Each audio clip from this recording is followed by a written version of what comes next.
Well, good evening, and thank you for your indulgence and allowing us to get started here just a minute or two late. We appreciate you being with us this evening. I want to call the meeting to order. This is a regularly scheduled Greer City Council meeting called and convened this evening, May the 9th, 2017. Again, welcome to our meeting.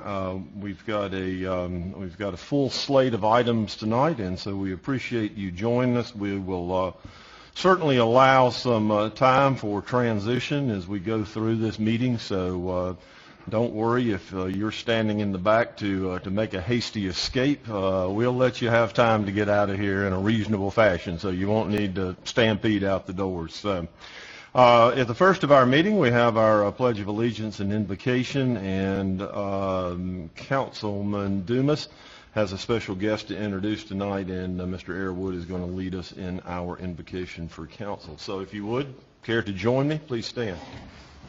Thank you, Mr. Mayor. I'd like to introduce everyone to Gray Stanton tonight. He's here from Boy Scout Troop number 41. It's at Azor United Methodist Church here in Greer, and he is here to get his Communications Merit Badge tonight, and he is going to lead us in the Pledge of Allegiance.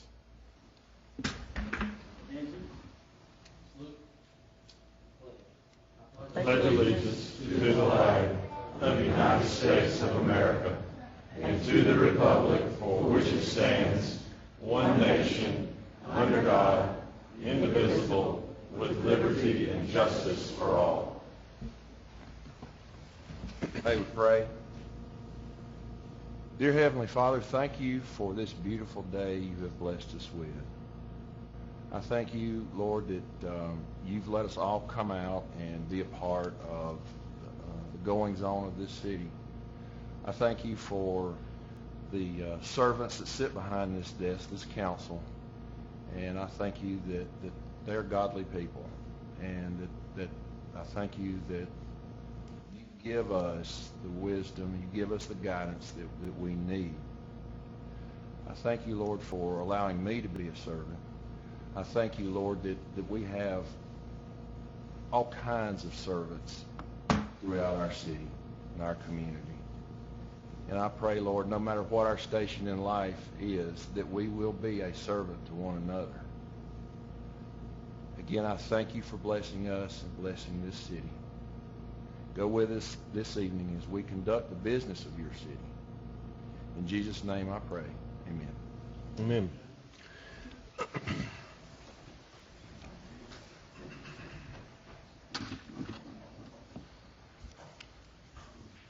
Again, thank you, and as we move forward in our agenda, we set aside a time for public forum at the first of our meetings. Ms. Duncan, did anyone sign up to speak in public forum this evening? No, sir. With that, then, we'll review the minutes of our council meeting from April the 25th, 2017. Do I hear a motion to receive? A motion. Second. Have a motion, second. Any items of note for the clerk? Hearing none. Ms. Duncan? Mr. Airwood? Yes. Mr. Dumas? Yes. Ms. Albert? Yes. Mayor Danner? Yes. We are joined this evening by a number of special guests. They are here this evening as we participate in a very special recognition service. We've got some honored guests as well, and I'm always hesitant to start pointing out people because I know that inevitably I may miss someone, but certainly Greenville County School District Superintendent Royster is with us this evening. We thank you for joining us this evening, and others that may be associated with the school district. We thank you for being a part of this evening as well, too.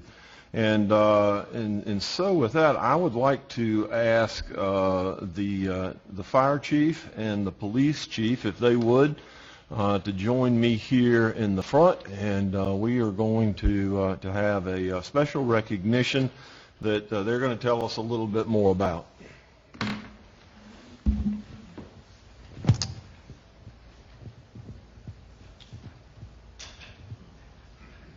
Mayor, members of council, I'm going to read a short description of what actually occurred and why we're recognizing these four individuals tonight. You can see on the picture that's behind me on the screen here, on April 26th at approximately 7:42 a.m., a 2001 Chevy pickup truck crossed left of center and hit a Greenville County school bus head-on. The bus was transporting multiple middle and high school aged children at the time. Upon impact, the bus driver, David Scott, he was dazed, as you can expect. After a few seconds, Mr. Scott realized what was going on and immediately reacted to evacuate the children from the bus, climbing over seats in order to reach the emergency exit on the bus. Once away from the bus, Mr. Scott confirmed that all students had been accounted for, and without the immediate actions of Mr. Scott, more students may have been injured. In addition to Mr. Scott, the driver of the pickup truck, who the truck actually sustained heavy damage, as you can see in the picture, he was pinned in the vehicle. The vehicle caught fire from the impact, and that fire began to grow. Prior to the arrival of the fire department, and without regard for their own safety, Donald Thomas and Kyle Underwood, both employees of Top Turf, along with Zachary Pierce, used fire extinguishers to extinguish the fire. Without the quick and deliberate actions of these three individuals, the driver of the pickup truck may have perished due to being unable to escape the flames. It required more than an hour and a half to extricate the patient from the pickup truck. The driver was transported to the hospital, and 4 students were also transported as a precaution. And that is why we'd like to recognize these 4 individuals this evening.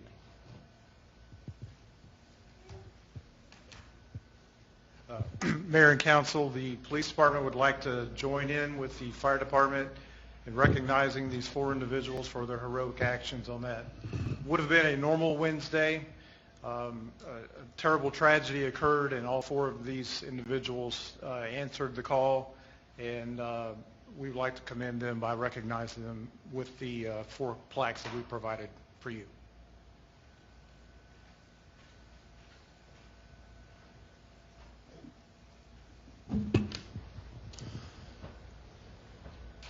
The plaques read as such: the City of Greer would like to recognize you for your heroic actions on 4/26/2017. Your dedication to your duty and service is to be commended.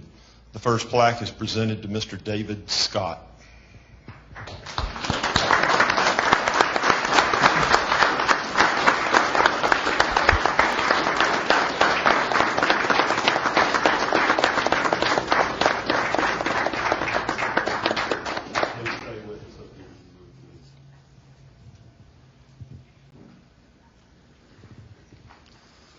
Second plaque this evening is given to Zachary Pierce.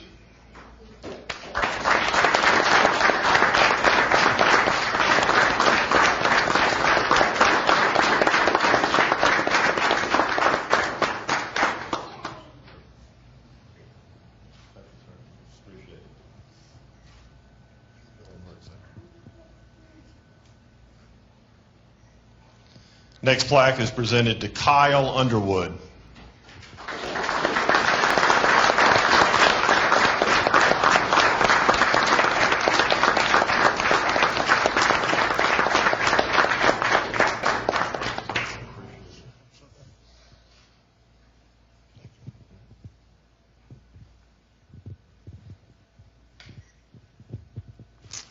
And the next plaque is presented to Donald Thomas.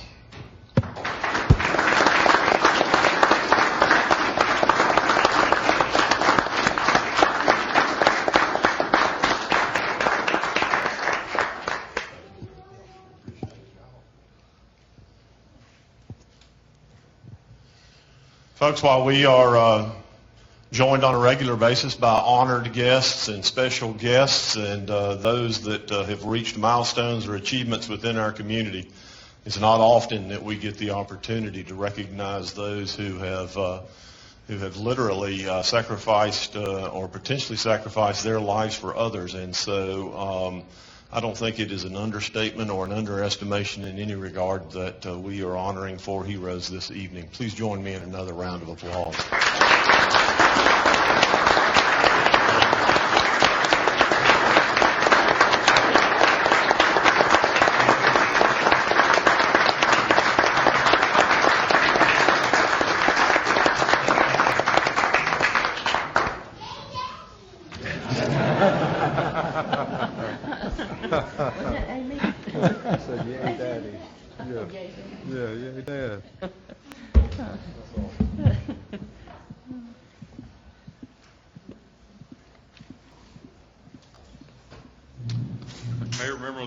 Council. I have my annual presentation tonight, and I wanted to just give you some of the highlights of this past year.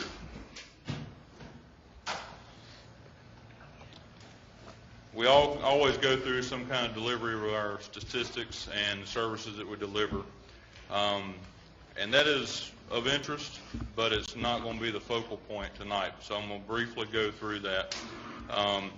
2016, we had 3,228 calls. That actually represents a one. Chief, if you want to wait just a second, I'm sure other people have got some other places to be and things to do. If you want to wait just a minute, we'll give them an opportunity to slip out, and it won't be so distracting to you or to us. How about that? That'll work. Okay. I wasn't sure if they were all here for your presentation or not. But I thought I'd give them the opportunity to slip out if they weren't. Okay. All righty. Thank you, sir. I appreciate it. No problem. So in 2016, our call volume was 3,228 calls. It actually represents a 1.6% decrease over 2015. Why that's important is because if you remember in 2015, we also had roughly 500 calls to one address. So we have obviously eliminated those 500 calls to that one address, but we have only decreased our overall call volume by 1.6%. Our fire inspections and fire investigations, last year 924 total fire inspections were completed. 456 of those were related to new business inspections. It's important to note that we had 171 businesses that were inspected had violations. Out of those 171 businesses with violations, 664 total violations were found, or an average of 3.8 per business. 510 or 76.8% were corrected by the end of December of that year. And then finally we had 16 fire investigations that were conducted, and unfortunately one of those was a fatal or a fatality. Code enforcement activities, 113 certificates of occupancies were issued, 144 commercial building permits, and 134 life safety plan reviews were conducted. And as you know, we have several programs that we try to give back to our community. This is just a highlight of a few of those. One is obviously our fire prevention efforts, where we reached over 9,000 children and adults during 2016. And we also conducted more than 200 child passenger safety seat inspections or installations. And then our CPR Saturday, which is a relatively new program, we reached 171 people total in that program. That's one Saturday, first Saturday of each month, that we offer free CPR training. And out of that, the graphic you see there, we break everything out in different groups, age bands. Primarily they're related to at-risk groups, but we try to keep some consistency, so that's why you see it in this particular instance. So there was 135 that were 18 to 64. There were 4 that were 65 and older, but there were 32 that were 17 and younger. We had some that as young as 13 years old. Our smoke detector program, as most of you are aware of, this past year we did 370 total installations in more than 120 homes. These were the 10-year lithium batteries. We partnered with the American Red Cross this year, and that partnership actually saved us $5,400 in our budget. Out of those installations, 19% of the homes that we went to did not have any smoke detectors. 53% were found with not working smoke detectors. And 10% of them had dead batteries. This actually equated to 255 people who benefited from this program this year, or this past year, and 33% were over the age of 65. There's that demographic again, and 18% were under the age of 17. This past year also was our Citizens Fire Academy. So that was our first event, and it was a great success. We had a lot of input from our various staff that helped out with that, and we got a lot of great input from those who attended. It was 12 participants. It was 8 weeks and 10 sessions, and we actually had hands-on. And yes, that does mean some people actually put on the gear and went inside of the training fires and stuff like that. So they really got a good idea of what it is like to be a firefighter. So before I go to the next slide, one of the things is, we know that this adds value to our community, but it's real hard to put a dollar figure on that. And what I'm going to give you in the next slide is an attempt to give you an idea of what that dollar figure is. Now, obviously, there's a lot of different variables and stuff that will come into that, but this is a good idea of how we can calculate the value of the fire department. So what you'll see here, and there's a lot of numbers, is under Greenville County, Spartanburg County, those are from the assessor's office of how much residential property that has a value greater than 0 that the city actually responds to. Okay? So total is $1.5 billion, and again, this is residential structures amongst both counties, and it has to be something that is valued greater than 0, because there are some, believe it or not, at 0. That equals out to an average home value of $134,797. If we divide that by 100,000, that gives us a ratio to get everything to 100,000, and I'll tell you why that's important here in a minute.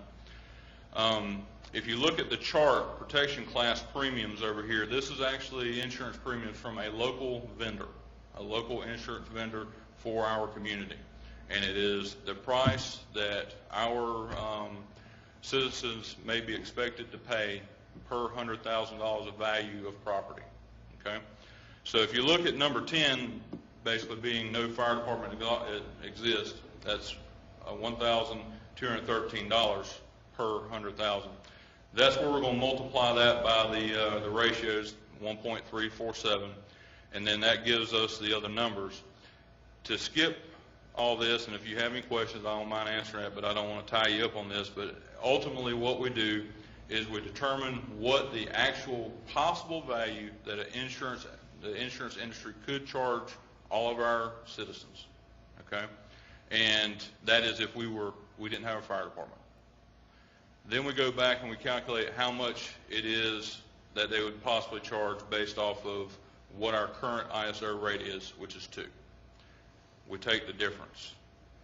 Once we get that difference, you've got the $7,804,934. We subtract our actual annual budget. For last year, it was $3,537,565. That leaves us with $4,267,369. So that is a rough estimate of the actual dollar value for the fire department. And that basically equates to, for every dollar that is spent on the fire department, it equates to roughly $2.2 in savings. I know it's a lot of information. Any questions? Okay. Staff accomplishments this year, obviously there's a lot of them. I couldn't list them all. We'd be here all night. So I wanted to try to focus on just a couple. So Scott Merrill graduated with an associate's degree in fire service technology. Battalion Chief Jody Norris was accepted into the South Carolina Firefighters Association Leadership Institute. And as you already know, I graduated from the EFO program. I don't do a real good job of bragging on myself. The only reason I put it in here is to be able to tell you this and why it's important to our department. At the time that I graduated, there was roughly 3,700 total graduates in the 31 years that program has existed, and those are graduates worldwide. Less than 1% come from South Carolina. So we are trying to encourage participation in that program. We've got two officers now who are getting ready to submit to that program and enroll in that program.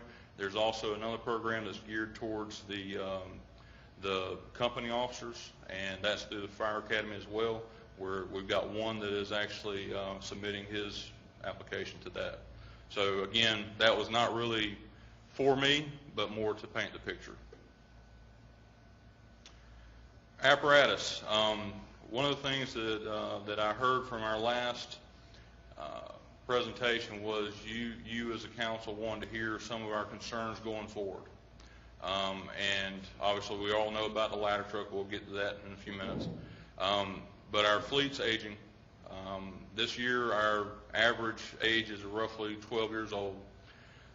This is basically breaking down what we spent so far this year, or 2016, on these various apparatus. And you can see the platform, we only spent about $4,400, and then it says needs more than $30,000 in known repairs. The reason it's only $4,400 is because we made a decision to not go after that $30,000, because if we did, then that would have taken all of our budgeted money for that year. So we're looking at options at this point.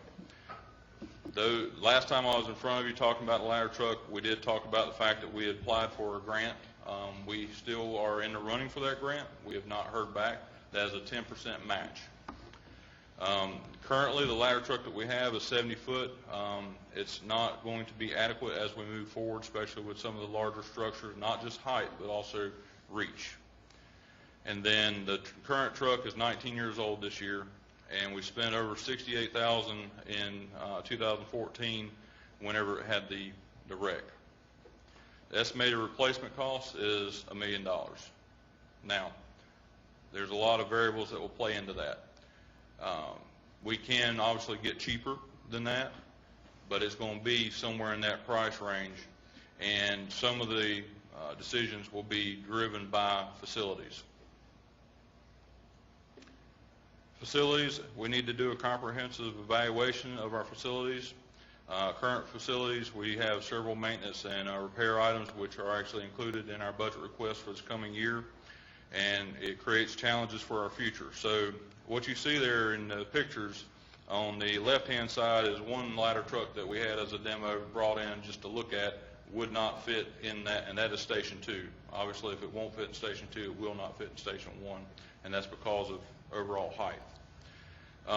The other side, the other right-hand side, is one truck that did fit, barely. So we're going to have some issues with clearances on trucks. So that's going to actually have a part in how we move forward and what trucks we can look at and what are viable. And then in the center, Station 2, that's our training location. So we host a lot of training. That particular picture is when we hosted the Skills USA competition that was actually for the entire state. They've previously held it elsewhere where the contestants actually had to travel 45 minutes just to get to where they were going to test after they did the skills part. So we hosted that, and it literally, they went over to the conference center, and that's where they did their testing. But you can see from that picture that we don't have parking and facilities to host a lot of that kind of training. Something else about the facility locations, the graph at the bottom is talking about the citizen survey. I'm sure you guys have read through that. The ones that were 1 to 3 minutes is 86%, 4 to 6 minutes is 42%, and these is important to understand this is only travel time. In that question, when it was asked, it was explained that in addition to 2 to 2.5 minutes of call processing and what we call turnout time, from the time we're notified to the time the wheels start turning, that's turnout time. That is in addition to any travel time that we may have. So as we go forward, we will have to bring this to you to help us adopt what is a reasonable travel time and thereby set a overall response time. That, along with call volume into particular areas, things like that, will help us determine where in the future we'll have to locate resources and facilities. Does that make sense? Okay.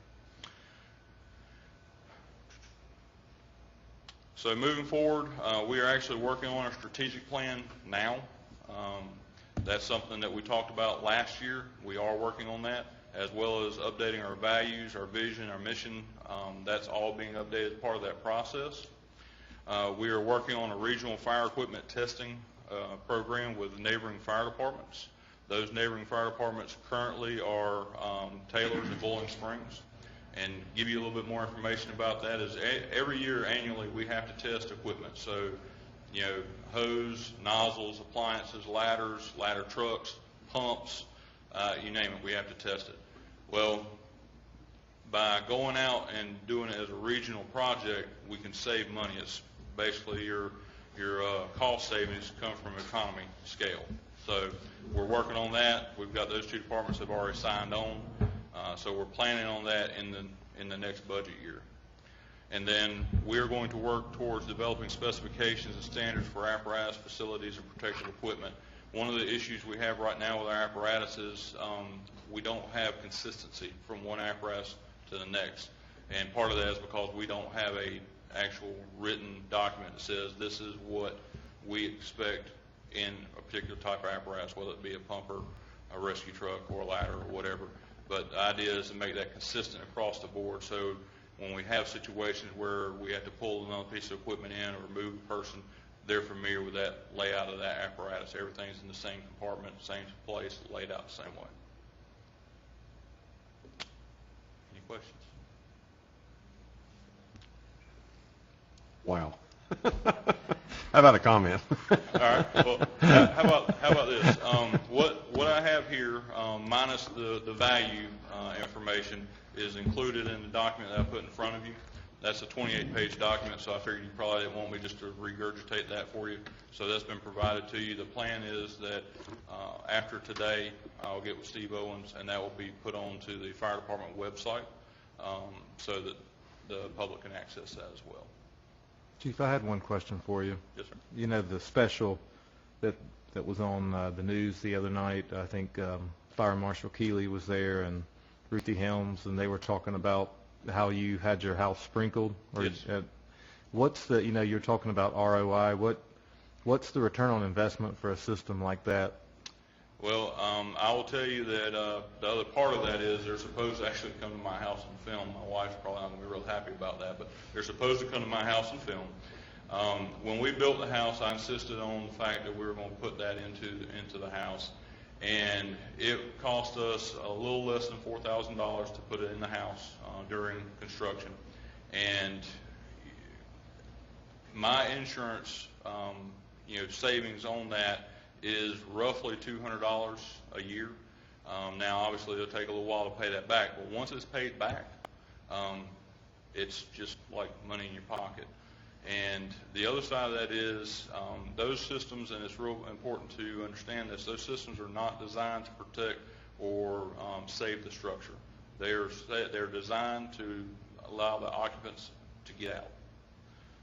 So obviously my background in the fire service, I have a little bit probably different mindset than some people. There's nothing in that house that I'm worried about except for my family, and I rest assured that they can get out.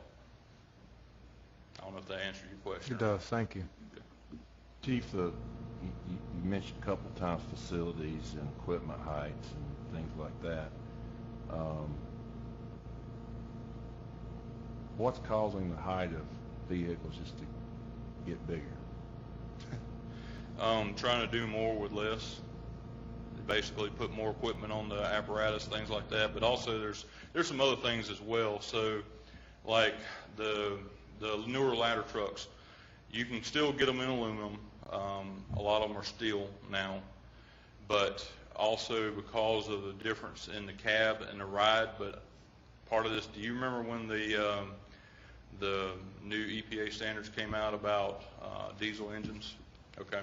So when that happened, you're familiar with Detroit engines, they actually backed completely out of the fire service arena altogether because of those changes. And one company was able to talk them into supplying those engines. So there's actually right now one fire apparatus company that provides Detroit engines. The reason I tell you that is important is because when that came out and all the additional stuff that required them to be able to meet the EPA standards, it required that engine to take up more room. Well, when that happened, that decreased the doghouse or the covering inside the apparatus. So that actually impinged into the occupant space of that, which meant to get more space, you can't go much wider because you got that 8-foot width limit. Starts going up. That's one thing. That's not the only thing. I don't want to paint that picture, but there's also ride. So some of the vehicles now, the fire apparatus come with independent front suspension. Some of those things actually cause the ride to be higher. There's a lot of different variables, but a lot of it has to do with just trying to put more and more equipment on these apparatus. So how do these departments that are located in historical cities who are housing that kind of equipment in, It's a challenge. 150-year-old buildings? It's a challenge. But they're still doing it, right? Some are, some aren't. Some are going back. You're familiar with tiller-driven areas. Some are actually going back to that. There's a lot of cities that are going back to that simply because those can be made to have a lower ride profile just because of the design of that particular apparatus. And obviously maneuverability, that's one of those things as well. But you know, in the city like us, we have to look at a lot of different variables. So tandem axles don't turn as well as single axles. So your turning radius, things like that are impacted. Well, if you want to keep a tandem axle, that's fine, and that's a business decision because you're going to have to extra tires, extra wear and tear, everything else. But when you do that, it elongates that truck that much more. May, depending on the layout, may affect the turning radius. But more importantly, what it does is allow more to get lower because you stretch your truck out. There's other obvious issues with that, such as some of the approaches that we have in facilities here in the city, your approach angle and your departure angle. So that's how you're approaching an angle on a road. That can be affected by that as well. So if you have a lot of truck real estate hanging over the rear axles, when you go up that hill, it's going to drag. We actually have that problem now with the current ladder truck we have. So there's a lot of different variables. There's no way I could put my finger on one little thing, but there's a lot of things. But I can tell you that trucks are not getting any smaller. The last platform that I was involved in purchasing had a overall ride height of 12 foot 4 inches. And we can barely get something 11 foot 6 in Station 2.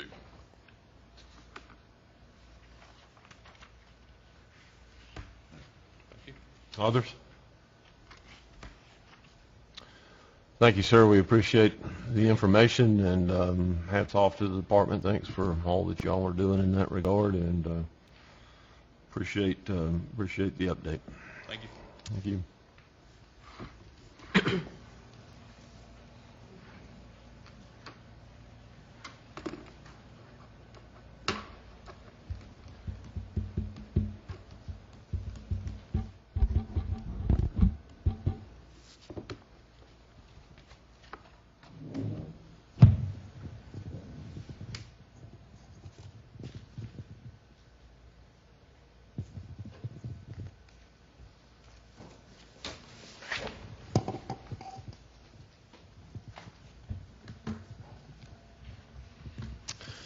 Got in a bit of a rush a minute ago and skipped over a proclamation that we would like to present, and so I'm going to ask Steve Grant, if he would, to come up and join me, as well as Scott Keeley's back there. Scott, why don't you come up as well too? I know our department is involved in inspections and in safety as well too. So if you two men will join me. I've got a proclamation in regards to Building Safety Month, and the Greer City Council wishes to recognize May as Building Safety Month. And it says, whereas the City of Greer is committed to recognizing our growth and strength depends on the safety and economic value of the homes, buildings, and infrastructure that serve our citizens, both in everyday life and in times of natural disaster. And whereas our confidence in the structural integrity of these buildings that make up our community is achieved through the devotion of vigilant guardians building safety and fire prevention officials, architects, engineers, builders, tradespeople, design professionals, laborers, and others in the construction industry who work year-round to ensure the safe construction of buildings. And whereas these guardians are dedicated members of the International Code Council, a U.S.-based organization that brings together local, state, and federal officials that are experts in the built environment to create and implement the highest quality codes to protect us in the buildings where we live, learn, work, worship, and play. Whereas Building Safety Month is sponsored by the International Code Council to remind the public about the crucial role of our community's largely unknown guardians of public safety, our local codes officials who assure us of safe, efficient, and livable buildings. Therefore, Greer City Council does hereby proclaim the month of May 2017 as Building Safety Month. Accordingly, I encourage our citizens to join in participating in Building Safety Month activities. Please join me in a round of applause for our building safety officials.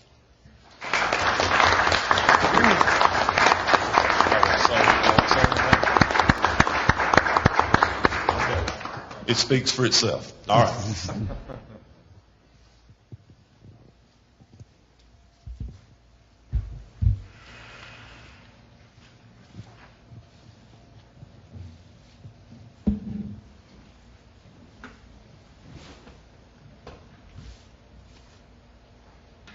I believe with that taken care of, we can move to our administrator's report. Mr. Driggers.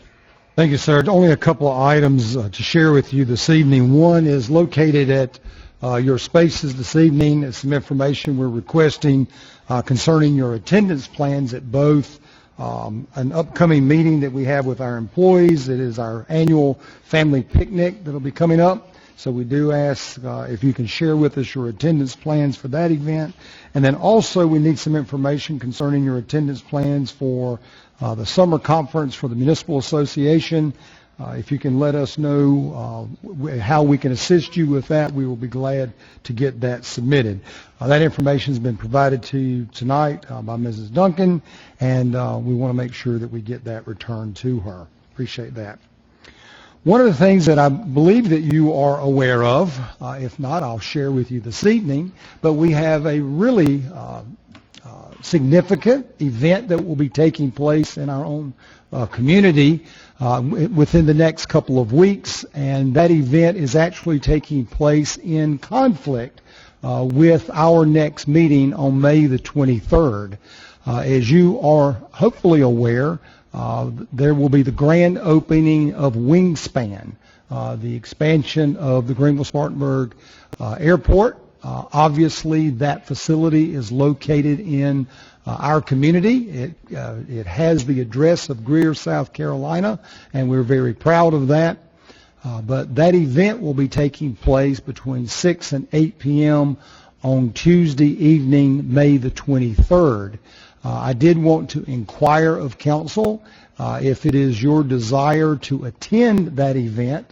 We would need to look at an alteration to our existing meeting schedule. A couple of alternatives would be available to you. One is we could delay start that evening, albeit it would be a rather much later start time, but one of the options is that you could consider doing a later start time if you desire to attend those events over at the airport. Another alternative would be for us to postpone that meeting. We could possibly do that on the following week, which is May 30th, or there's the ability for us to do that on June the 6th. Both of those are off meeting nights for council. You would come back in for your regular meeting on June the 13th. Right now, we do have the first reading of our budget presentation and first reading of our budget scheduled for that May 23rd meeting. So that would push that back for us. Again, we could do that either on May 30th or on June 6th, I think I said. Yes, on May 30th or June 6th, or we would have the ability that we could cancel our meeting for May 23rd and we can conduct our regular business on June 13th and June 27th. There are a number of alternatives available for you, and least we not forget that one of our alternatives is that we stay on our regular schedule, and we would meet on the 23rd at 6:30, and we would send our best wishes to our colleagues over at GSP for a successful event as they do the grand opening of Wingspan. But I did want to inquire, had an opportunity to talk with the mayor earlier about these alternatives as well, but wanted to see if it is indeed your desire to have Greer representation at that event. If that's our desire, we would need to make an alteration to our meeting schedule. So I just offer that for your consideration. Mayor, however you would like for us to proceed. Council, I guess at this point, we've got several alternatives.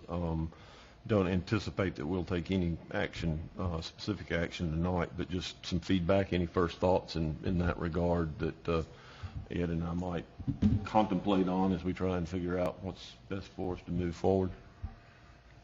Since the 23rd, that was supposed to be our first reading presentation. As of right now, we would have that. Typically what we'll do with the budget is that we would do the presentation and we would schedule first reading, and then council would have the option to either hold that first reading over if you needed additional information before you would take first reading.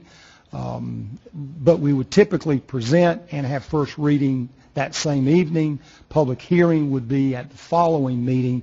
In this case, if you chose to not meet on the 23rd, you could either move that to either the 30th or the 6th, or we would simply move that process back to the first meeting of June and the second meeting of June. We would still complete the work before the end of June, but we would just be on a little tighter schedule. You would have the option to use either of those dates as a budget workshop. Any way that you would like for that to be done, we can accommodate that. It's just a matter of we knew that we could not be here on the 23rd doing our regular business at our regular time and be there if it was council's desire to participate in the opening of Wingspan. Seems to me like moving it to the 30th might make the most sense since there's 5 Tuesdays in May.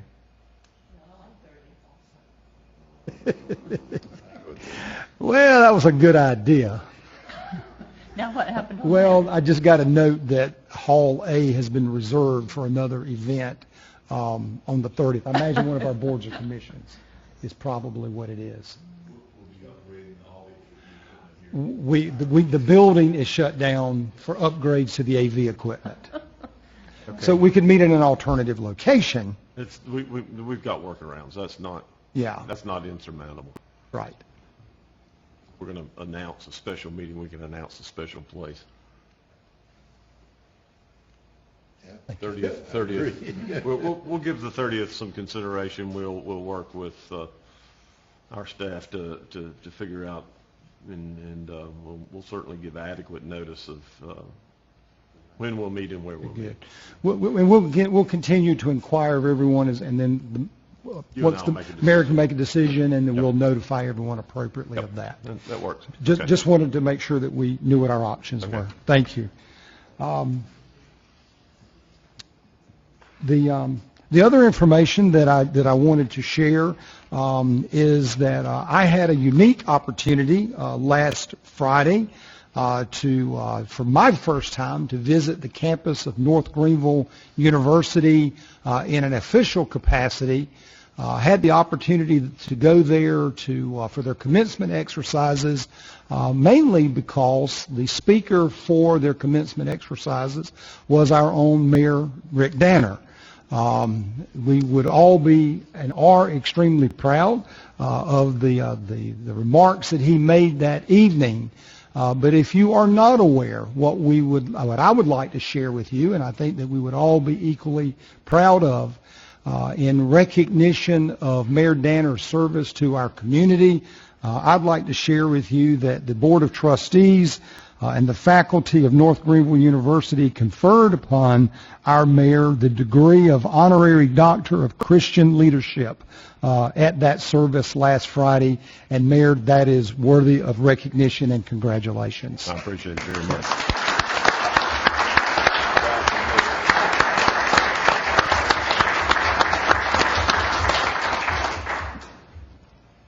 So, Dr. Danner, weeks ago. Dr. Mayor. It has a nice ring to it. That concludes my report. I would like council's consideration for 4 matters in executive session this evening. I would like for council to consider 1 contractual, 1 economic development, and 2 personnel.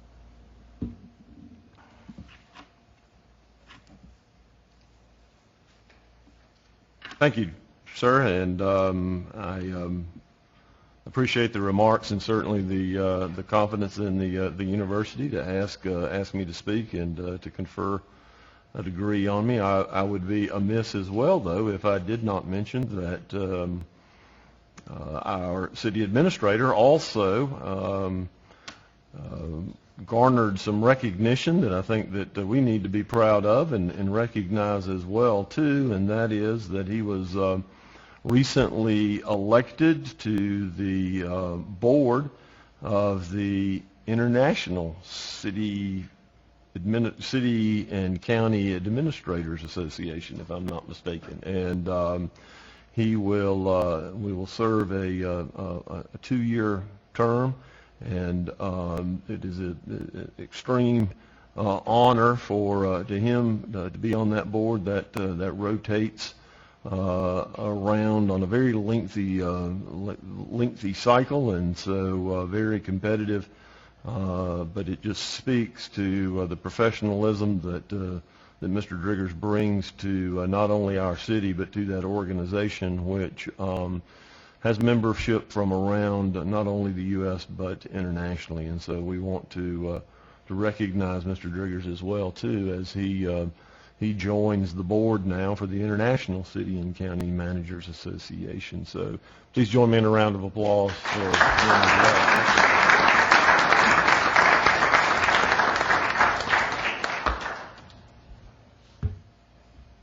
Did yours come with a robe and one of those things that goes around? I did not get a cap, a robe, a hood. No. You win.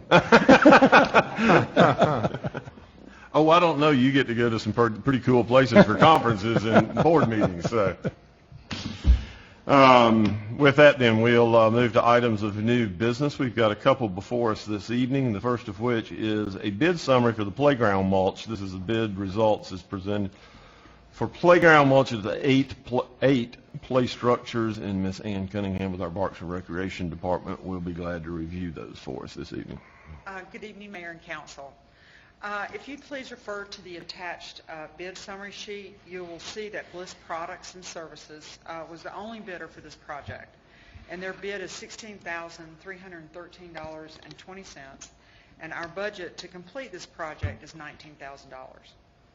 When this project was advertised, we personally informed Carolina Mulch Plus, and that's the company that we've been under contract with since December of 2012. It was also posted on the city's vendor registry website and listed in South Carolina Business Opportunities, otherwise known as SCIBO, and Construct Connect. Bliss Products and Services, they're able to provide the certified fall safety material that is required at our playgrounds for a less expensive price than we budgeted, and it's certainly within our time constraints. It's my recommendation that we award this project to Bliss Products and Services, and I'm confident with their ability to provide quality product and service, as well as their availability to meet the June 1st application deadline as was advertised in our bid specs. And I'd like, with Council's approval, to ask for your permission to award this project to Bliss Products and Services. I'd be Council, glad to answer any questions. any questions, comments? On the advice of Parks and Recreation Director, I'll entertain a motion to receive. Second. I have a motion and a second. Any further discussion or questions of Ms. Cunningham? Hearing none. Ms. Duncan? Mr. Airwood, Yes. Mr. Griffin, Yes. Mr. Dumas, Yes. Miss Albert, Mayor Danner. Yes. Thank you. Thank you. Item B before us this evening is the first reading of ordinance number 13-2017. This is an ordinance to provide for the annexation of properties owned by Jeffrey Snow and Krista Terry located on Suber Mill Road by 100% petition and to establish a zoning classification of R5 for said properties. Ms. McCormick? Thank you, Mayor Danner. Good evening, members of council, and happy birthday, Mr. Dumas. Thank you. Cat's out of the bag now. Got a present. I'm coming to see everyone at council tonight. The Suber Mill Road tract, again located on Suber Mill Road, is being proposed for R5. However, the applicant has contacted us requesting a change to R12, single-family residential, to develop that as a cluster development rather than as R5 garden homes. Therefore, with council's pleasure, they would like to amend that to an R12 single-family residential. It is being requested again for a single-family residential subdivision at an R12 density. And that's all I have at this time, Mayor Danner. Council, we have the first reading of ordinance number 13-2017. I'll entertain a motion if it is amended to reflect R12 as opposed to R5. So moved. Have a motion. Do I hear a second? Second. Floor is open for discussion. Questions, Ms. McCormick? Ms. Duncan? Mr. Airwood, Yes. Mr. Griffin, Yes. Mr. Dumas, Yes. Miss Albert, Mayor Danner. Yes. We have the first reading of ordinance 14-2017, an ordinance to provide for the annexation of property owned by Her Will LLC located on Highway 14 and Mitchell Drive by 100% petition, and to establish a zoning classification of DRD for said property. Ms. McCormick? Thank you, Mayor Danner. The South Main townhomes located on Highway 14 and Mitchell Drive are a two-parcel development. One of those is already in the city, and therefore we will receive information on that at a future date. But the parcel that is proposed for annexation is proposed for DRD, Design Review District, and will be developed, if approved, as townhomes in this area. They are a residential land use 3 community on a community corridor of South Highway 14, and that's all I have at this time. For the purpose of discussion, I'll entertain a motion to receive. So moved. Do I hear a second? Second. Floor is open for discussion or questions. How many units are they proposing, or have you got to that point yet? Yes, sir. Mr. Airwood, the Planning Commission will hear this on May 15th, and they have submitted 81 townhome units for the Planning Commission's review at that time. It's a density of 10 units an acre, including the additional parcel. So you have 7.19 here and then about an acre in the adjacent property to be rezoned.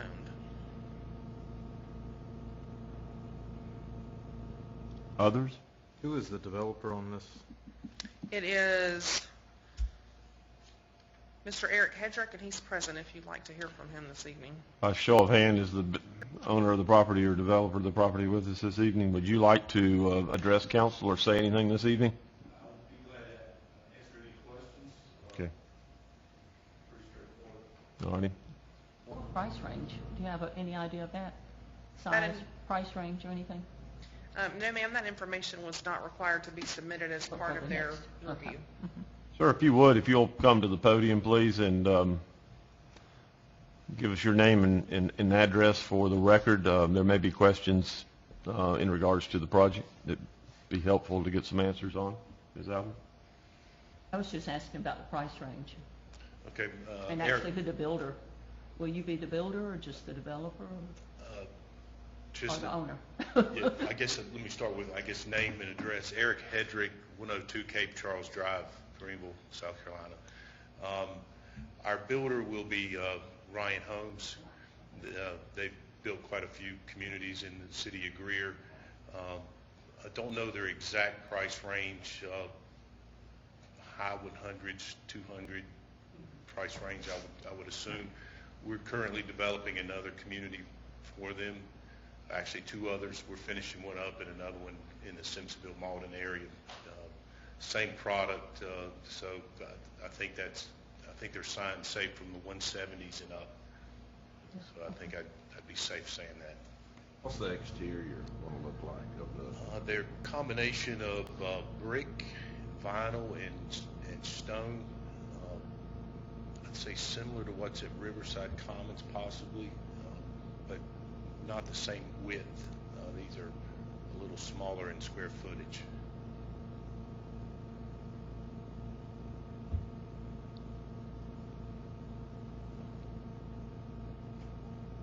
Others? Thank you, sir. Appreciate you coming this evening and helping us out. All right. Thank you.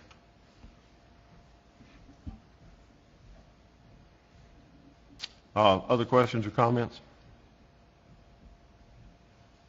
I've had some questions from the community. Of course, and most of those folks aren't, they don't reside within the city limits, but they sure do reside near it.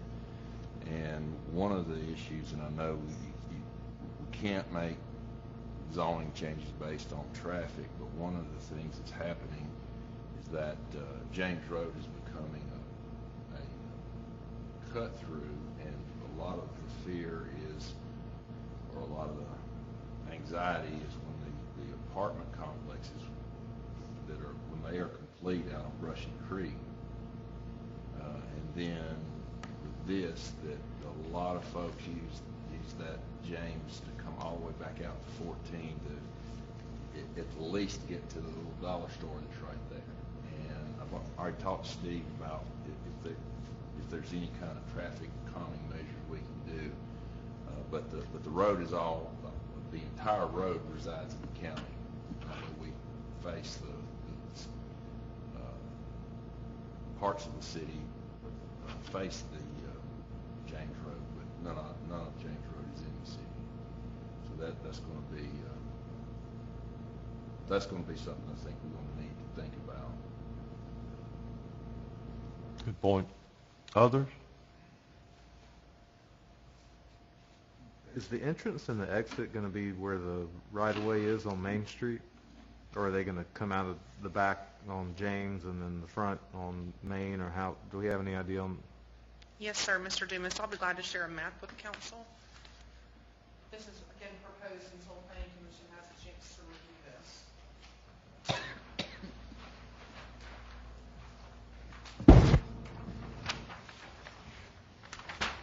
Their proposed entrance is currently shown on Highway 14 as your Exhibit C shows.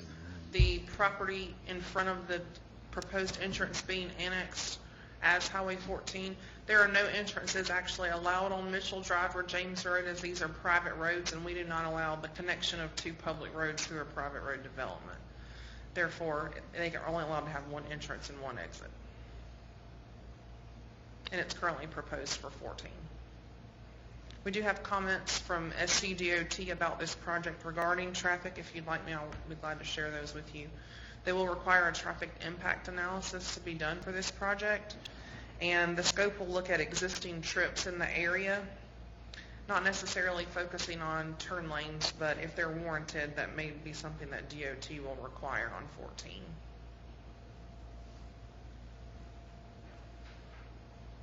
Is this pretty standard now that most of these multifamily, or I don't know if it's multifamily, would you, what type of development would we? Single family attached. Single family attached, where it's a little bit higher density. I mean, this seems to be more common where there's private roads that are being used now. Is that, I guess that's the question for Mr. Grant. I mean, is that of benefit to the city? Are we neutral on that, or? Which aspect of it? Is there a benefit, or are we neutral on whether a road is, coming into the city, or whether it remains private inside these developments? I would say we're officially neutral on it. But the real impact is if it is a city street, then we have future maintenance of it. So if it remains private, we don't have any, maintenance obligations in the future. So. But they're doing their pickup for trash with a private carrier typically, right? We'll provide that service, but because it's a private street, we will require the developer or the HOA to issue a hold harmless to us to allow that equipment in there. And that's what we've done in each of our examples where we have private streets. And from what I understand, the requirements for and I think maybe what's enticing to the developer to go with the private road, they don't have to meet the standards. I think they're more narrow and don't have the turn radiuses and different things. Is that kind of the benefit? Right. They can get tighter radiuses, which helps them get more lots. The thicknesses of the asphalt, the cross section of the cross section of the pavement's a little less restrictive for private. So a couple of advantages on their side.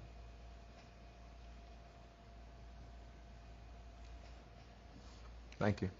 Others?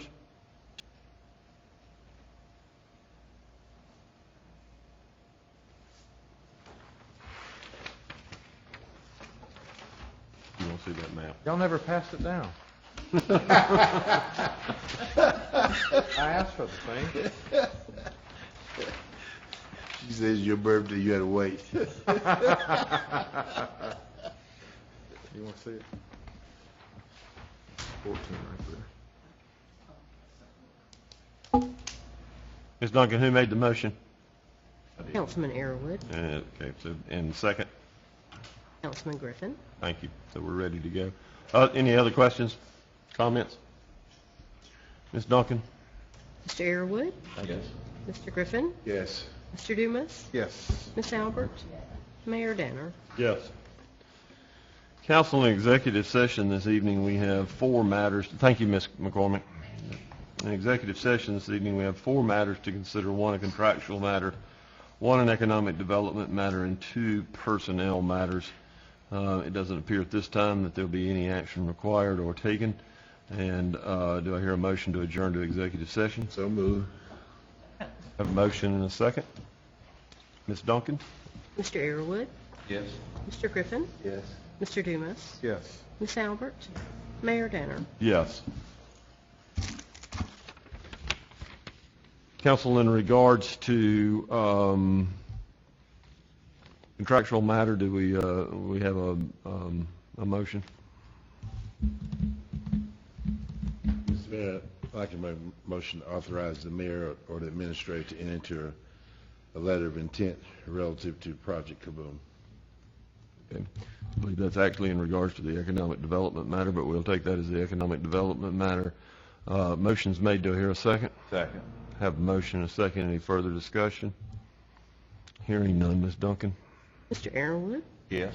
Mr. Griffin, Yes. Mr. Dumas, Yes. Miss Albert, Mayor Danner. Yes. In regards to an a contractual matter, do we have anything in that regard this evening? Yes, sir, Mr. Mayor. I'd like to make a motion to authorize the city administrator to enter into a memorandum of understanding with the Greenville-Spartanburg Airport District to negotiate the potential annexation of property near the inland port.